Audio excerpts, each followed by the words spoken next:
kıymak buladı. Yara duymak buladı. Yaş tep sıra Celil'e karam iman. Kar kıymak buladı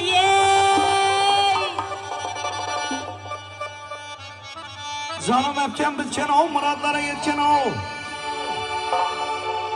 Bakaranız netin hepke azgına vaktin ötken o aman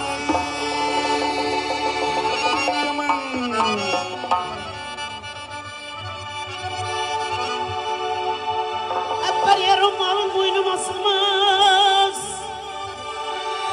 Yürük takıyın desem yüzgünem kıymaz. Ey erkeğitse günde min merte gelecek Celil Bey.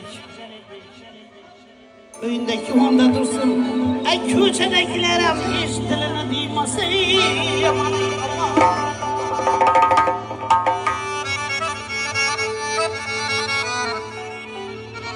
Samanlı karsan meken, düşmanı yarsan meken.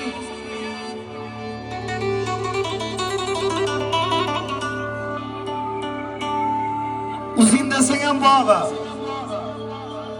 Kelte desen en bağa. Kaysın alsam meken aman ey.